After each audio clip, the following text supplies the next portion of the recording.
Hey, you ever talk to somebody just 'cause you want to know what they're going to say next? 2 words for you. Mavis Stubbs. That old feller, probably 87, 97 years old, sits in front of a movie theater in our town, and he'll eat that popcorn like his way. He just has popcorn whether he's going to the movie or not. He'll get in there and buy popcorn and sit out front and just kind of eat it.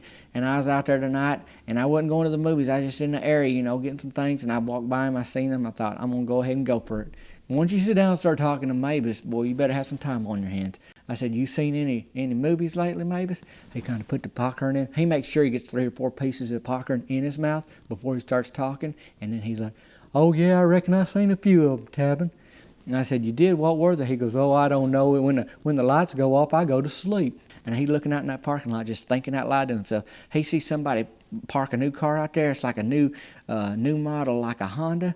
But he got comparisons that I ain't ever heard anybody make before. He said, that Honda looks like a Kia version of a Chevy. Hey, Tavin, when's the last time you arm wrestled a full-grown man? He said, I'll make you cry. A tear came down his cheek. And I said, you okay? He said, I'm crying for the pain you're going to be in. So I kind of scooted away on the bench a little bit. I said, Mavis, you okay?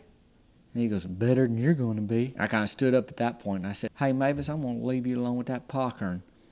And he kind of shook his head at me. He's like, that's probably a pretty good choice, Private. And he called me a private, so I think maybe he thinks we in a war or something. And I said, hey, can I do something for you, Mavis? He said, I don't think you can do anything for me. I said, I'm going to get you ice-cold Coca-Cola to wash that popcorn down with. How's that sound? Boy, he looked at me, kind of snapped out of it, kind of bink, bink, bink, bink. He said, that sounds real good. So I got him an ice-cold Coca-Cola. I don't care to say how much I spent on it at the movie theater, but anything I could do to bring him back to reality, smile on his face, kind of walked away, left the bench open for the next person who wants to come sit down and have a little chit-chat with Mavis. But I could learn a lot from Mavis. Keep your friends close and your buttered popcorn even closer. We'll see you later.